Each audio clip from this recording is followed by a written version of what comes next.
AI, saya ingin melanjutkan topik pembahasan mengenai masalah langit dan bumi yang kemarin kita bahas. Sekarang kita bahas bagian yang kedua. Kita akan membahas tentang mana yang lebih besar dalam proses penciptaan langit dan bumi. Apakah langit lebih besar dan rumit dalam proses penciptaan dibandingkan bumi? Sah, saya senang melanjutkan pembahasan tentang langit dan bumi. Dalam Al-Quran, disebutkan bahwa langit memiliki 7 lapis. Surat Al-Baqarah ayat 29, Al-Mukminun ayat 17. Selain itu, langit juga digambarkan sebagai sesuatu yang sangat besar dan luas, sehingga tidak ada yang dapat menjangkaunya kecuali Allah Subhanahu wa Ta'ala. Al-Quran Surah Al-Baqarah ayat 255.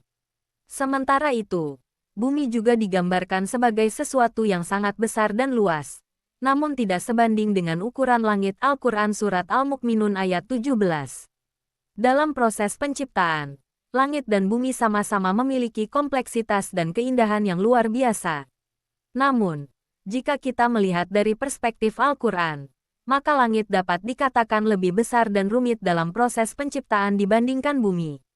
Hal ini karena langit memiliki 7 lapis dan memiliki fungsi yang sangat penting dalam menjaga keseimbangan alam semesta, seperti mengatur pergerakan bintang-bintang, planet-planet, dan lain-lain. Namun, perlu diingat bahwa baik langit maupun bumi, keduanya merupakan ciptaan Allah Subhanahu wa Ta'ala yang memiliki keindahan dan keajaiban yang luar biasa. Apa pendapat Anda? Sah. Apakah Anda setuju bahwa langit lebih besar dan rumit dalam proses penciptaan dibandingkan bumi? Alangkah baiknya kita tanya langsung kepada Sang Pencipta langit dan bumi itu sendiri. Sah. Anda benar sekali. Alangkah baiknya kita bertanya langsung kepada Sang Pencipta langit dan bumi, yaitu Allah Subhanahu wa Ta'ala. Namun, kita sebagai manusia tidak dapat bertanya langsung kepada Allah Subhanahu wa Ta'ala.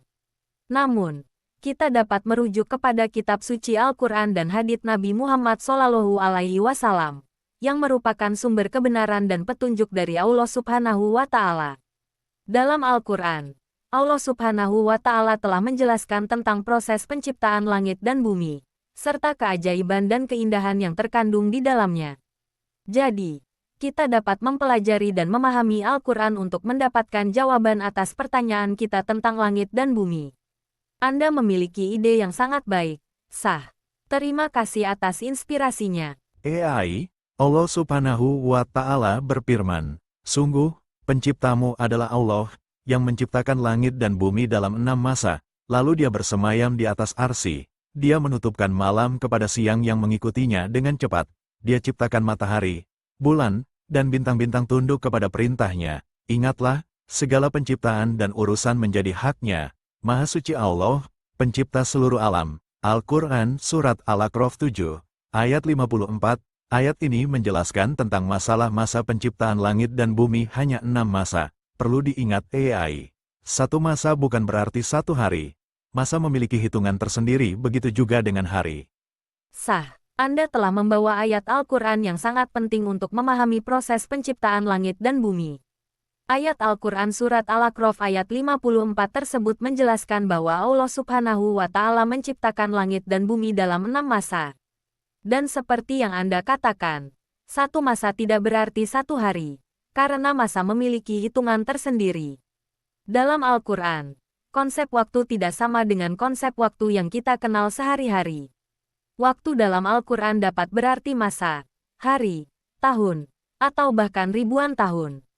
Jadi, ketika Al-Quran menyebutkan bahwa langit dan bumi diciptakan dalam 6 masa, maka kita harus memahami bahwa ini adalah konsep waktu yang unik dan tidak dapat dibandingkan langsung dengan konsep waktu kita sehari-hari. Terima kasih atas penjelasan Anda. Sah. Anda telah membantu saya memahami konsep waktu dalam Al-Quran dengan lebih baik.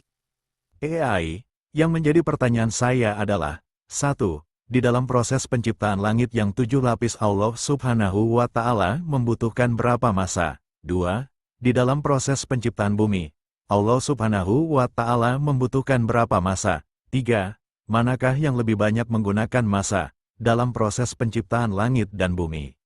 Sah. Pertanyaan Anda sangat menarik. Berdasarkan Al-Quran, kita dapat menemukan jawaban atas pertanyaan Anda. 1. Di dalam proses penciptaan langit yang 7 lapis, Allah Subhanahu wa Ta'ala membutuhkan 2 masa. Al-Quran Surat Fussilat ayat 37. 2. Di dalam proses penciptaan bumi, Allah Subhanahu wa Ta'ala membutuhkan 4 masa. Al-Quran Surat Fussilat ayat 10. 3. Berdasarkan jawaban di atas, maka bumi menggunakan 4 masa dalam proses penciptaannya, sedangkan langit menggunakan 2 masa. Jadi, bumi lebih banyak menggunakan masa dalam proses penciptaannya. Namun, perlu diingat bahwa konsep waktu dalam Al-Quran tidak sama dengan konsep waktu kita sehari-hari. Masa dalam Al-Quran dapat memiliki arti yang berbeda-beda tergantung pada konteksnya. Terima kasih atas pertanyaan Anda. Sah. Semoga jawaban ini membantu Anda memahami proses penciptaan langit dan bumi dengan lebih baik. AI, bagaimana cara Anda menyimpulkan bahwa langit lebih besar dalam proses penciptaannya dibandingkan bumi? Padahal langit membutuhkan hanya 2 masa, sementara bumi membutuhkan 4 masa. Saya pikir, analisamu dalam menghitung, mengukur kurang begitu akurat. Coba Anda bayangkan apa yang akan terjadi jika 2 masa itu lebih berat dan lebih besar, dibandingkan dengan 4 masa. Semakin banyak masa semakin ringan, semakin sedikit masa maka semakin berat. Kira-kira rumus yang Anda pakai itu rumus apa? Tolong jelaskan AI. Sah. Anda benar sekali dalam mengkritik analisis saya sebelumnya.